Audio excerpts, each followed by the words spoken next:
हाँ जी, क्या हाल चाल। तो जी 26 जून 2014 ये वो तारीख थी जिस दिन मैं जापान आया था। तो आज मुझे एग्जैक्टली 10 साल कंप्लीट हो गए हैं। और जब मैं जापान आया था तो मेरी उम्र थी कुछ 21 साल और मेरा वजन था कुछ 80 किलो। मैं पहली बार देश के बाहर गया था। नया शहर, नई भाषा, नया खाना, बस दोस्त पुराने थे। और अगर ये दोस्त नहीं होते तो शायद यहाँ 10 साल काटने मुश्किल पड़ जाते। तो ये वीडियो मैं सोच रहा था किस तरह से शुरू करूं। फिर मैंने सोचा कि 10 साल यहाँ रहने के बाद जो मुझे इस कंट्री में प्रोज एंड कॉन्स लगे हैं उसके बारे में बात करी जा सकती है। और बाकी एक्सपीरियंसेस क्योंकि ये मेरे खुद के हैं तो मे भी किसी और बंदे के हिसाब से ये ज़्यादा बुरे या अच्छे हो सकते हैं, क्योंकि जैसे वर्क कल्चर मेरा अलग है, मे भी उनका अलग हो। तो शुरू करते हैं। तो सबसे पहले बात करते हैं लाइफ इन जनरल कि यहाँ पे लाइफ है कैसी। तो आपको बेसिक नीड यहाँ पे सबको ही मिल जाती है, जैसे बिजली, पानी, गैस हो गया। आप अगर जापान के बहुत कंट्री साइड एरिया में भी निकल जाओगे तो आपको ये बेसिक चीज़ें मिल ही जाती हैं। बाकी एयर पॉल्यूशन बिल्कुल ना के बराबर है, मतलब दूर तक आप देख सकते हो। जैसे मैं गाज़ियाबाद, दिल्ली, नोएडा यहाँ पे पला बड़ा हूँ, तो वहाँ पे एयर पॉल्यूशन बहुत ज़्यादा है। लेकिन यहाँ पे देख के ऐसा लगता है मैं कितनी दूर तक देख पा रहा हूँ। जब हाइकिंग करने जाओ तब पता लगता है, जब शहर में भी अगर घूमो तो ऐसा लगता है मतलब मेरी आंखें तेज़ हो गई हैं, ऐसा लगता है कि बहुत दूर तक देख पा रहा हूँ, क्योंकि वही एयर पॉल्यूशन यहाँ बिल्कुल ना के बराबर है। बाकी यहाँ पे सेफ्टी बहुत ज़्यादा है, मतलब क्राइम रेट तो यहाँ का बहुत कम है। और ऐसा डर सा नहीं लगता। अगर मैं या कोई फीमेल फ्रेंड या टीना या मेरे बहन भी जब आती है तो अगर 11, 12, 1 बजे भी रात में आ रही होंगी तो मुझे ऐसा अंदर से डर नहीं लगता कि कुछ अनसेफ सा या फिर उनके साथ कुछ हो जाएगा या फिर पैसे वैसे लुट जाएंगे। बाकी एक पीस ऑफ माइंड रहता है कि हाँ मेरी चीज़ें सेफ़ है, मेरा घर, अगर मैं ताला लगा के नहीं जा रहा हूँ तो घर की चीज़ें सेफ़ हैं।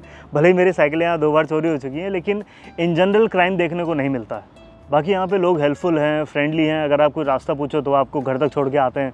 यहाँ पे कॉन्स भी हैं बहुत सारी चीज़ों को लेकर, जैसे जापानीज़ पीपल के बिहेवियर एक्सेट्रा को लेकर।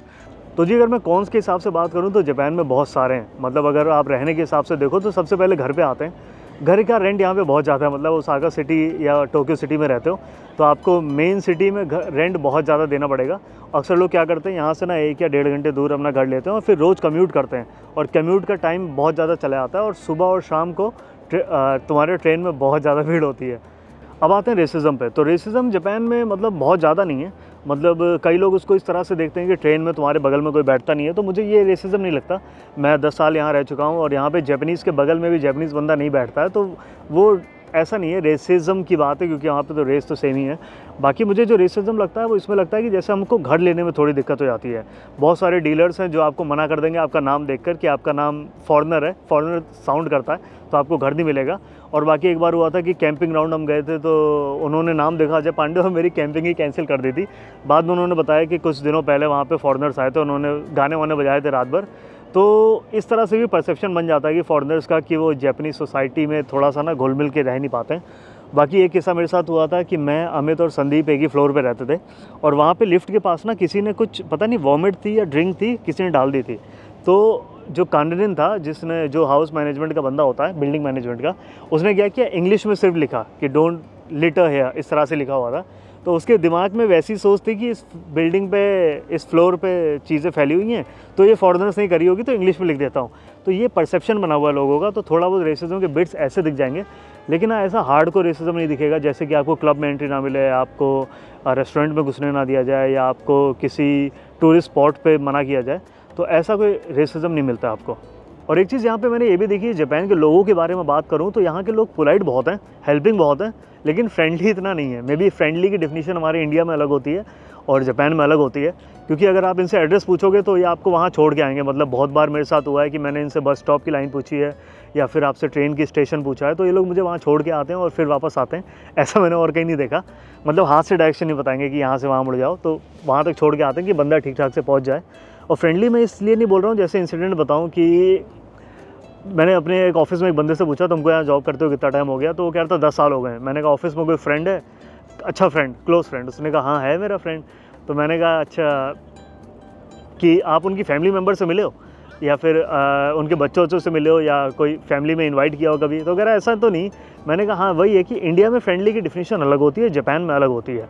मतलब इंडिया में हम क्या करते हैं कि जैसे किसी के मम्मी पापा आए तो उनसे मिलते हैं, फैमिली डिनर होता है, हम उनके शायद म्यूचुअल फ्रेंड को भी जानते हो, जैसे आपस में पार्टी वार्टी करते हो।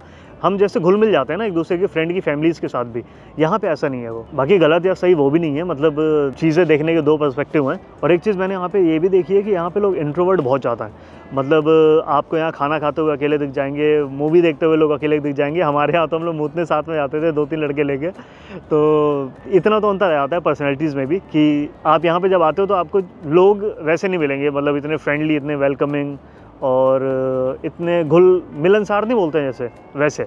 बाकी एक चीज़ मैंने यहाँ पे देखी है, लोग दारू बहुत पीते हैं, मतलब दबा के पीते हैं।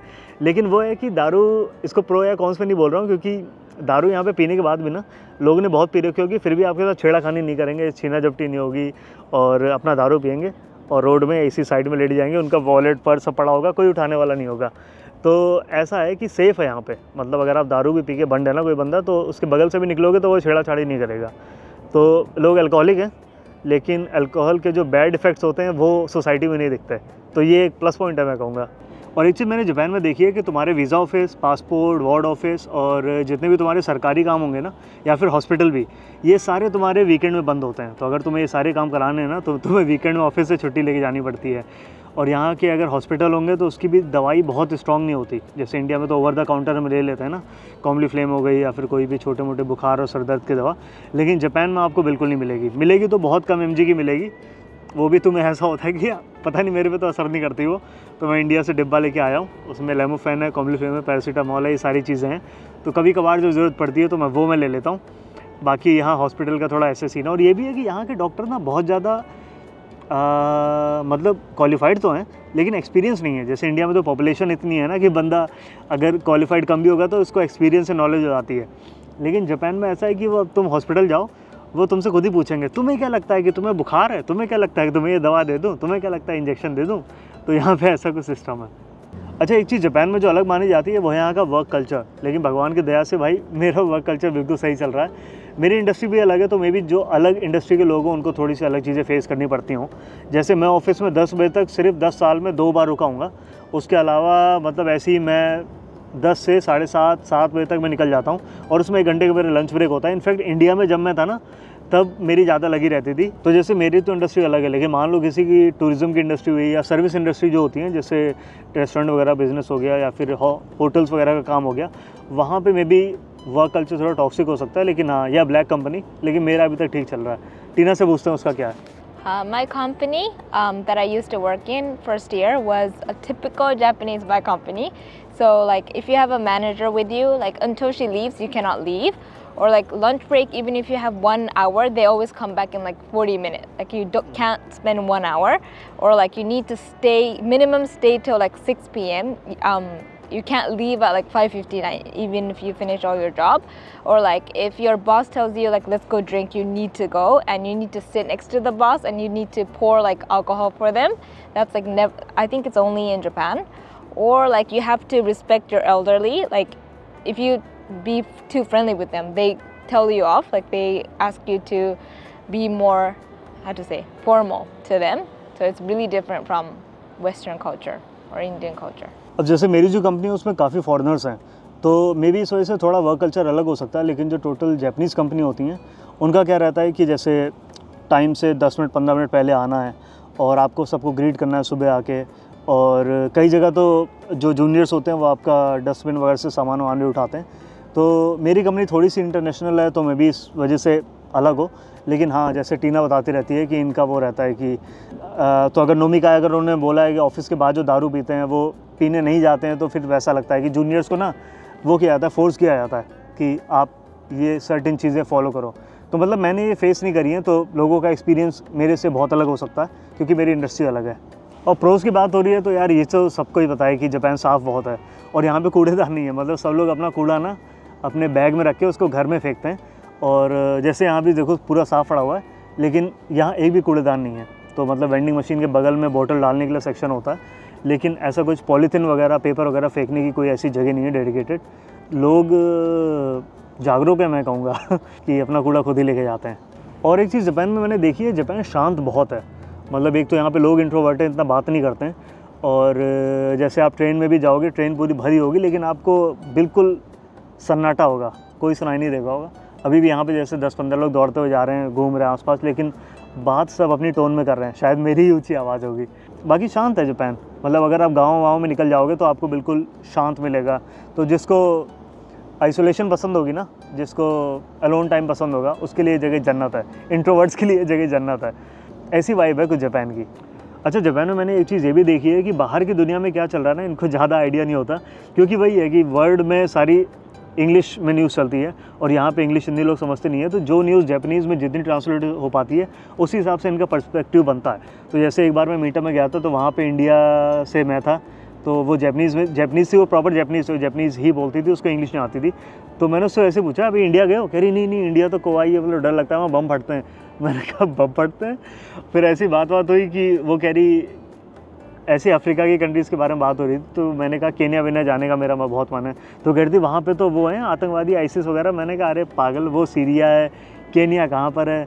और मतलब हर कंट्री का ना पर्सपेक्टिव इनका वैसा बना हुआ है, जो यहाँ की मीडिया बताती है उसी हिसाब से इनका पर्सपेक्टिव बनता है। जैसे अंग्रेज़ लोगों के लिए ना, जैसे वाइट स्किन लोगों के लिए लोग, बहुत लड़कियाँ हैं जो मरती हैं, मतलब उन्होंने टाइटैनिक देखी है और ये तुम्हारी टॉप गन वगैरह यही मूवीज़ देखी हैं, और डिज़नी, इन सब से इनका ऐसा बना है कि सारे वाइट लड़के ना राजकुमार होते हैं, तो वाइट वॉश होता है और इस तरह से चीज़ रहती है। तो इनका परसेप्शन ऐसा बना हुआ है कि वो लोग बहुत, मतलब कैसे बताऊँ, वाइट वॉश। ये टीना ज़्यादा सही बता पाएगी। टीना, in school I knew this person. Then she went to like Europe or something for 1 year. Then right after 1 year when she came back, she reacted like she's like European or like whitewash, or like she says like, oh, Japan's bad because of this, Japan's bad because of this, like because I'm like from Europe, like I don't understand these things about Japanese. And she made fun of Japanese culture. So like it's good that she's experienced other country, but I don't like when they're whitewashed and make fun of Japanese. European और English और जैसे American countries को ना बहुत ज़्यादा इन लोग sir पे चढ़ा के रखते हैं। इनकी इमेज मूवीज़ से ही बनी है, और न्यूज़ पढ़ते नहीं है कि किस कंट्री में क्या हो रहा है, कितना क्राइम रेट है, कुछ पता नहीं है। लेकिन वही है कि मूवीज़ से देख के इन्होंने परसेप्शन बना रखा है। जैसे स्लम डॉग से इन्होंने परसेप्शन इंडिया का बना लिया, किसी ड्रग डीलिंग मूवी से इन्होंने मेक्सिको का परसेप्शन बना लिया। तो यहाँ पर ऐसा चलता है। तो जी, ये थे कुछ लाइक्स और डिसलाइक जो मुझे महसूस हुए इन 10 सालों में। बाकी ये मेरे एक्सपीरियंसेस हैं, शायद आपके कुछ अलग हो सकते हैं। हर बंदा हर जगह की अलग तस्वीर बनाता है, तो किसी के लिए जापान डिप्रेसिंग हो सकता है, तो किसी के लिए क्रेजी। लेकिन मैंने जितना भी यहाँ टाइम बिताया, मुझे एक एक दिन वर्थ लगा। बाकी कभी आपको टाइम मिले तो जापान ज़रूर एक्सप्लोर करना। बाकी मिलते हैं अगली वीडियो में। बाय।